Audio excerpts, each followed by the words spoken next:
So, ayan guys, busy ang batang maliit. Siyempre, ang audience niya, ang daddy, while nagwe-wait kami ng aming bus. So, ari pala yung view ng kanilang restaurant. So, Filipino restaurant to guys. Siomay! Sinigang na pipon. Dinner time. Of course, barbecue, chicken barbecue for my baby. Her favorite. Let's eat. What's this? Bagoong? Let me eat this. Let me try this.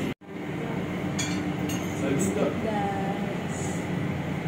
nandito kami sa Pansitan sa Supil. Right, Daddy? Sit.